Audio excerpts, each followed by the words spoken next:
Sheffield United fans must dread the playoffs. This is their 7th appearance in them, and they've yet to win promotion this way.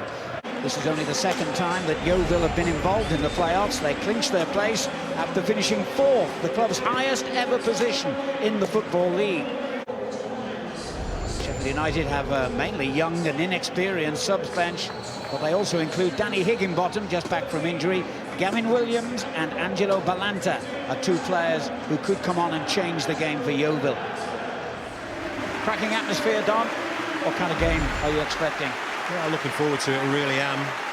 The onus is more on Sheffield United. They're the home team, and home form has been a problem here for them. They've only won 8 of the 23 home games, whereas last season they won double that, 16. They had the best home record in League One last season, so Yeovil will be mindful of that. And it's all, of course, about making sure that you're still in the tie after this first leg. It's a clever ball down the outside for Chris Porter. Westlake in support. And that's a free kick, and a dangerous position to concede one as well. They're certainly capable from this distance. He certainly went for it, and he wasn't far away. Well, that needs to be a lesson to young Ed Upson. Do not give needless free kicks around, because you can get punished. That's a fantastic effort. Just a fraction too much curl on it. Lots of pace. And that is a whisker away. Switched to Hill, Matt Hill. And he leaves it to Murphy to cut in field. And his right foot this time. The goalkeeper got himself in a bit of a mess as he came out to try and claim that. And the claim then was for a penalty. I can't believe it. He's looking round. Stuart Atwell had a really good view of this. The ball ends up in the air. Kevin McDonald, well, that's a penalty, isn't it? Dan Burn is all over him. The centre-half's got not one but 2 hands full of shirt. Pulls McDonald off balance. That was the first decision for Stuart Atwell to make. Maguire makes a run as well from the edge of the box, and very nearly made contact. And in the end, it was Murphy's shot that was way off target. Porter in the centre. Byrne got there first. A little bit of hesitation from McAllister, but he's got away with it. Well, they've certainly not lacked in the physical side of the game, Yeovil. No, and I repeat, that is why I'm sure Gary Johnson was absolutely delighted to have his 2 big, strong central defenders back and available. Great ball in from Hill, looking to pick out Porter. And McAllister stays calm, doesn't he? Reads the bounce, makes himself big. As this ball bounces, he knows Barry Robson's coming in. Sticks out an elbow, really. I just think he's trying to make his body big rather than to elbow Barry Robson. Risky, though, wasn't it, again? It is a little bit risky.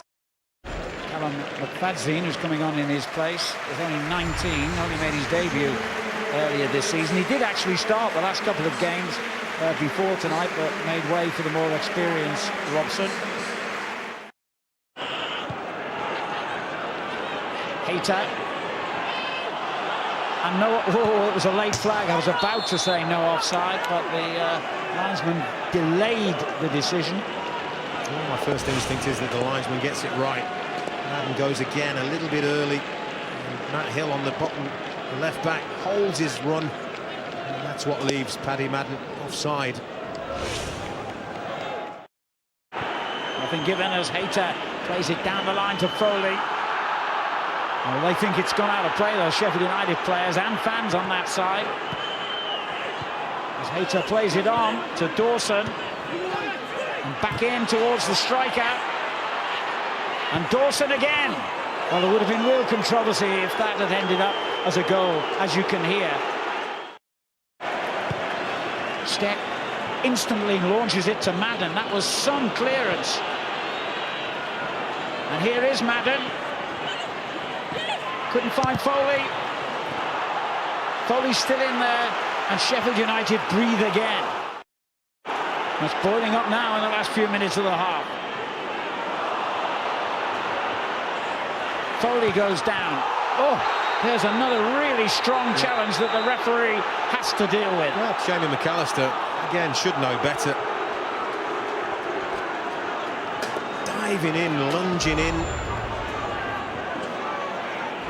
There was no need for me. He was never, ever going to reach this ball. And when you lunge in like that, when you stood showing, there are some referees out there, I assure you, that will give him a red card for that. You leave in the referee with a decision to make. It's late. Studs are showing.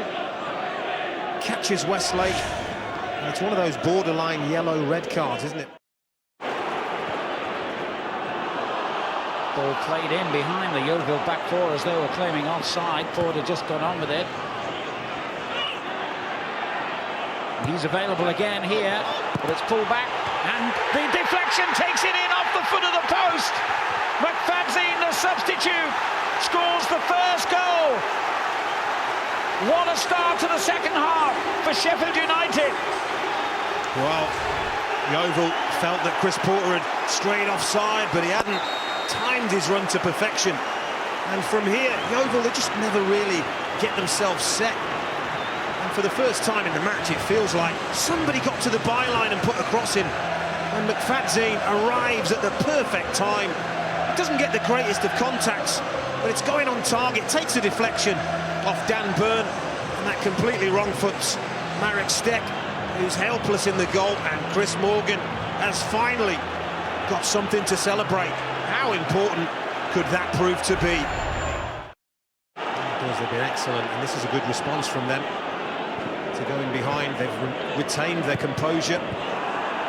And arguably playing their best football of the game as Upson lines up the shot, and the goalkeeper had problems keeping it out. Well, that's what I'm saying about Upson. He gets the ball here, and Hayter there in the middle of your picture. He's very, very slow to react. Ailing. Foley with the layoff. It's a good one too. And Hayter slides it in, and the flag stays down. Or does it? No, again, a late flag. As Hayter thought he had scored. James Hayter is a very, very experienced player, and he's got the defender to look at. He shouldn't be getting beyond that defender. You can see he's about a foot offside, and he should know better. He's looking right along the line, and that is a golden opportunity for Yeovil. That's clever, great turn. He's left McAllister for dead here, and goes for goal again. And here's Hill with the shot.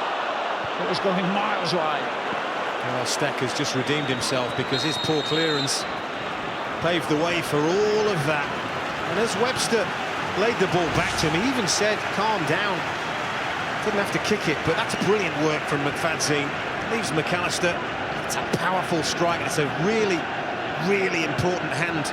I admire the skill and the confidence of the young man against a very experienced fullback there, but also...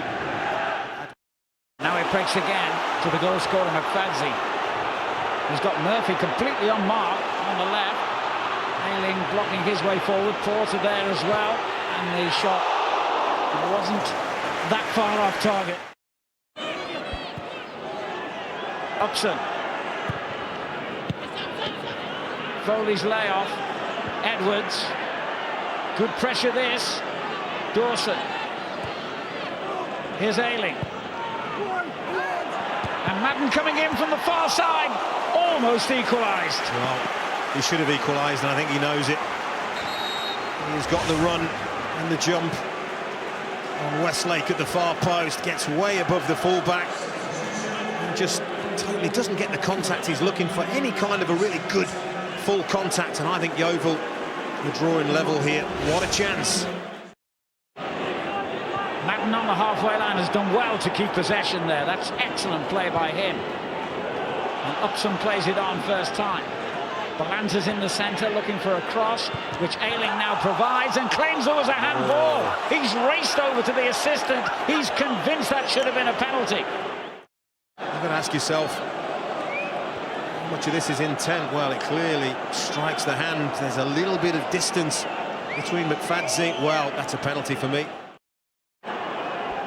Yeovil continue to press for their equaliser, though. Oh, and the header saved on the line. Good effort by Webster. Well, I'd say that is the first real save of note that George Long has had to make. Webster gets up. He is a goal-scoring centre-half, and that's really good hands from the goalkeeper, because if he spills this, Ailing is right there, following up for the tap-in. Good goalkeeping. Madden. A claim for a handball again. Again to McAllister to deliver. Over Burns' head, somebody got a touch on it. And the goalkeeper had to produce a very good reaction save there to deny Webster. Oh, that's the save of the night, no question. You can certainly see why Byron Webster has scored so many goals from centre-half. When he goes up for corners and free kicks, he is an absolute handful. Wonderful agility, and George Long reacts fantastically well. He can't believe it. Look at the frustration. I think we're quite pleased with the result. Been times where his team hasn't been fluent really in possession of the ball, but it's all about that result at the end of the day. Sheffield United have ended their goal drought on the very night they would have wanted to. Callum McFadzean with a shot that deflected off a defender, and then the foot of the upright into the back of the Yeovil net gives Chris Morgan's side a slender advantage for their trip to Somerset on Monday, Bank Holiday Monday, for the second leg of this playoff semi-final.